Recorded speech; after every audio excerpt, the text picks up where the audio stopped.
వే news Telangana news కి స్వాగతం. Balanagar DCP కార్యాలయంలో మేడ్చల్ డీసీపీ కోటిరెడ్డి మీడియా సమావేశం. జీడిమెట్ల పోలీస్ స్టేషన్ పరిధి గాజుల రామారంలో జరిగిన కాల్పుల ఘటనలోని నిందితులను మీడియా ముందు ప్రవేశపెట్టిన పోలీసులు ఈ నెల 27వ తారీఖు అర్ధరాత్రి గాజుల రామారం ఎల్ఎన్ బార్ సమీపంలో జరిగిన గొడవలో ముఖ్య నిందితుడు నరేష్ ఆదేశాలతో కాల్పులు జరిపిన అనుచరుడు శివ, నరేష్ తో పాటు మరో 14 మంది మొత్తం 15 మంది నిందితులను పట్టుకున్నామని, వారి వద్ద నుంచి ఒక ఇల్లీగల్ దేశీయ తుపాకీ, 87 రౌండ్ల బుల్లెట్లు, 3 కార్లు, ఒక ద్విచక్ర వాహనం స్వాధీనం పరుచుకున్నామని తెలిపారు. నరేష్ అనే వ్యక్తిపై దుండిగల్ పోలీస్ స్టేషన్ లో 4, సంగారెడ్డి పోలీస్ స్టేషన్ లో 1, ఇంకా అతని నేర చరిత్ర ఉందని తెలిపారు పోలీసులు. అయితే నిందితుడు నరేష్ ను పట్టుకున్నాక పలు ల్యాండ్ సెటిల్మెంట్లలో నరేష్ సూత్రధారిగా భయభ్రాంతులకు గురి చేశాడని అన్నారు. మరికొందరు నరేష్ పై పోలీసులకు ఫిర్యాదు చేస్తున్నారని తెలిపారు. గాజుల రామారం దగ్గర జరిగిన కాల్పుల ఘటనలో 2 రౌండ్లు కాల్పులు జరిపారని, అతనికి సహకరించిన వారిని కూడా అదుపులోకి తీసుకుని విచారించగా ఈ నెల రోజుల క్రితం బీహార్ నుండి దొంగతనంగా తుపాకీతో పాటుగా 100 బుల్లెట్లు కొనుగోలు చేశారని తెలిపారు. ఇతనిపై రౌడీ షీట్ తో పాటుగా వివిధ సెక్షన్ల కింద కేసులు నమోదు చేశామని తెలిపారు పోలీసులు.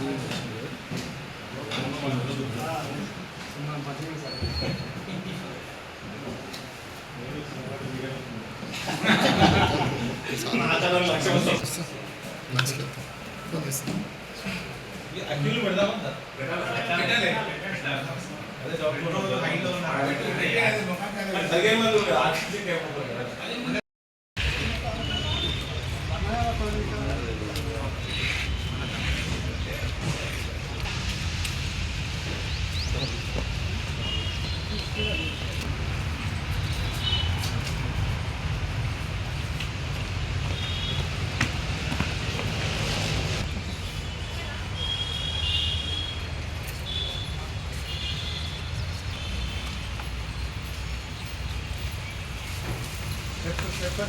కేపబుల్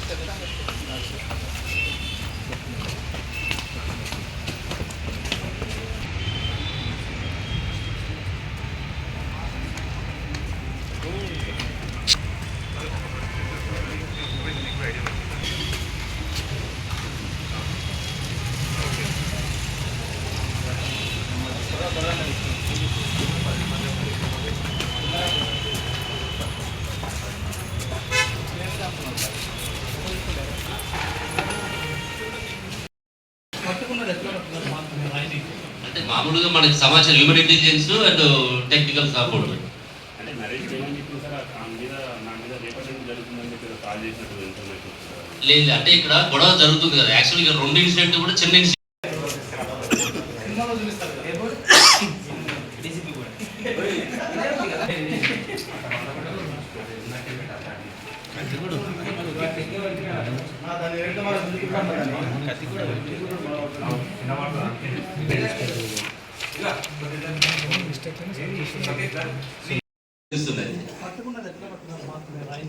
అంటే మామూలుగా మనకి సమాచారం human intelligence and technical support అంటే నరేష్ ఏమని చెప్పింది సార్ నా మీద రేపటి జరుగుతుందని చెప్పి కాల్ చేసినట్టు ఇన్ఫర్మేషన్ లేదు. అంటే ఇక్కడ కొత్త మార్చాలని అయితే మనకి స్పెసిఫిక్ లేదు. కాకపోతే ఇతను రియల్ ఎస్టేట్ బిజినెస్ చేస్తుంది కాబట్టి ఏమన్నా అందులో ఉపయోగించుకోవాలి లేకపోతే బెదిరించాలనేటువంటి ఒక ఉద్దేశంతో తెచ్చుకున్నట్టుగా మనకు తెలుస్తుంది. ఇంకా కూడా డెప్త్ పోతే మనకి అది కూడా తెలిసే అవకాశం ఉంటుంది.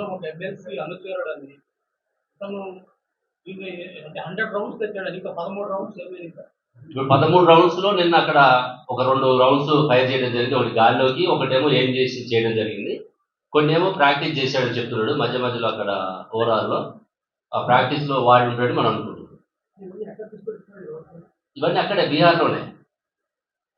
ఈ అమిత్ అని ఇంతకుముందు ఆల్రెడీ ఇక్కడ పనిచేసిపోయాడు, వీళ్ళకి పరిచయం ఉంది కాబట్టి ఇతను పోయి మళ్ళీ అక్కడ ఉంటున్నాడు.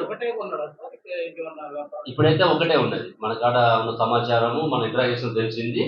ఒక country made pistol 100 live rounds తెచ్చుకున్నది తెలుస్తుంది. మళ్ళీ కూడా పోలీస్ కస్టడీ తీసుకుంటాం. మళ్ళీ అన్ని కూడా పూర్తి స్థాయిలో సోదాలు చేస్తాం. వీళ్ళ ఇల్లు, వీళ్ళ పక్కన ఉన్నటువంటి బంధువులు, ఫ్రెండ్స్ అందరికీ కూడా మళ్ళీ సోదాలు చేయడం జరుగుతుంది. ఇలా 28, 29 ఇంటర్వ్యూనింగ్ నైట్లో జీడిమెట్ట పోలీస్ స్టేషన్ పరిధిలో ఉన్నటువంటి ఎల్ఎన్ బార్ దగ్గర, బార్ అండ్ రెస్టారెంట్ దగ్గర జరిగినటువంటి గొడవలో దాదాపు 15 మంది నేరస్తుల్ని అదుపులోకి తీసుకొని ఈరోజు వాళ్ళని రిమాండ్కి పంపించడం జరుగుతుంది.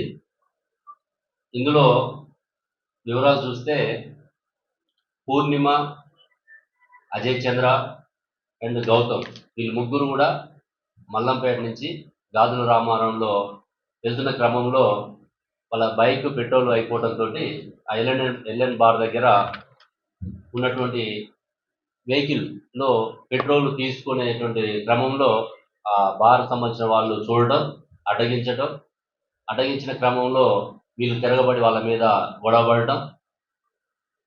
ఈ గొడవ జరుగుతున్న ప్రాసెస్లో ఈ పూర్ణిమ అంతకుముందే పరిచయం ఉన్నటువంటి నరేష్కి, శివకి ఫోన్ చేయడం, వాళ్ళు హుటాహుటిన కార్ వెహికల్, బెలెనో వెహికల్ తీసుకొని వాళ్ళ ఫ్రెండ్స్ అందరినీ తీసుకొని అక్కడికి రావడంతో పాటు అప్పటికే నరేష్ దగ్గర ఉన్నటువంటి ఒక కంట్రీ మేడ్ పిస్టల్ని, అనాథరైజ్డ్గా లైసెన్స్ లేకుండా ఉన్నటువంటి పిస్టల్ని అతని స్వాధీనంలో ఉంటుంది. ఆ పిస్టల్ని శివ తీసుకొని నరేష్ ఆదేశాలతో ఎమ్మటే రాగానే ఫైర్ ఓపెన్ చేయడం, ఆ ఫైర్లో వాళ్ళు తప్పించుకోవడం, తర్వాత ఇతను కార్ వెహికల్ తోటి వాళ్ళని గుద్దే ప్రయత్నం చేయడం, అందులో వాళ్ళు తప్పించుకొని గాయాల పాలై పారిపోవడం జరుగుతుంది. ఇందులో ఈ నరేష్, శివతో పాటుగా వచ్చినటువంటి వ్యక్తులు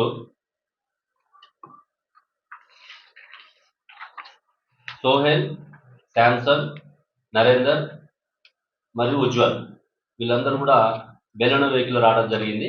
నరేష్, శివ కార్ వెహికల్లో వస్తారు. అదేవిధంగా వీళ్ళతో పాటు ఈ ఒక నెల రోజుల క్రితమే, అంటే ఆగస్టు మంత్లో అని చెప్తున్నాడు, ఇంకా పూర్తిగా మనం సమాచారం తీసుకోవాల్సి ఉంది. ఇది పిస్టల్ బీహార్ పోయి అక్కడ అప్పటికే ఇక్కడ పనిచేసి మళ్ళీ బీహార్ వెళ్ళిపోయినటువంటి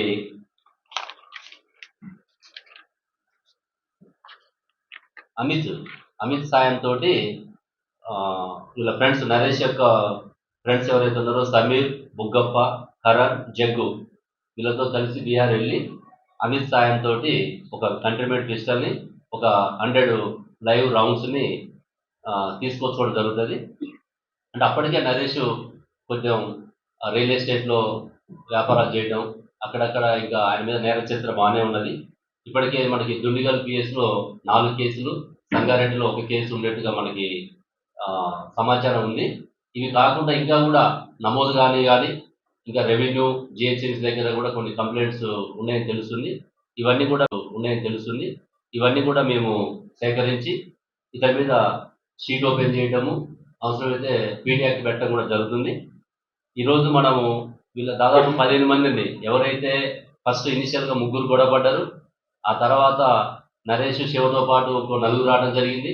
అదేవిధంగా బీహార్ పోయి ఎవరైతే పిస్టల్ కొనుక్కొచ్చారో వీళ్ళందరినీ టోటల్గా 15 మెంబర్స్ని ఒక 3 vehicles, 4 wheelers, car, Baleno and Skoda 3 కార్లు, తర్వాత ఒక country made pistol, 87 live rounds, ఒక 2 వీలర్ బైక్ని మనం సీజ్ చేయడం జరిగింది.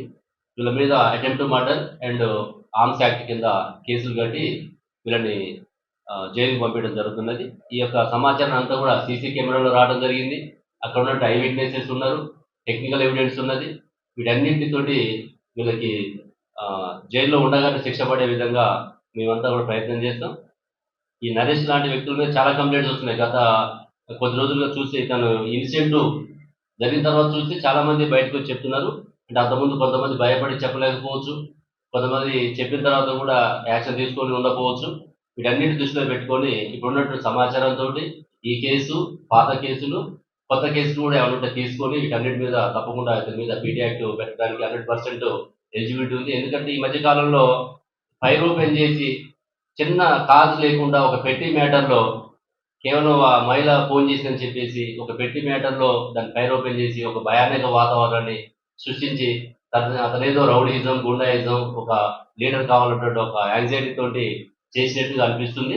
కాబట్టి ఇట్లాంటి వాళ్ళని మనం సమాజంలో ఎలో చేస్తే కామన్ మ్యాన్కి చాలా ఇబ్బంది అవుతుంది. కాబట్టి తప్పకుండా ఇతన్ని జైల్లో ఉండే విధంగా, శిక్షలు పడే విధంగా చేస్తామని చెప్పేసి మీకు తెలియజేస్తాం.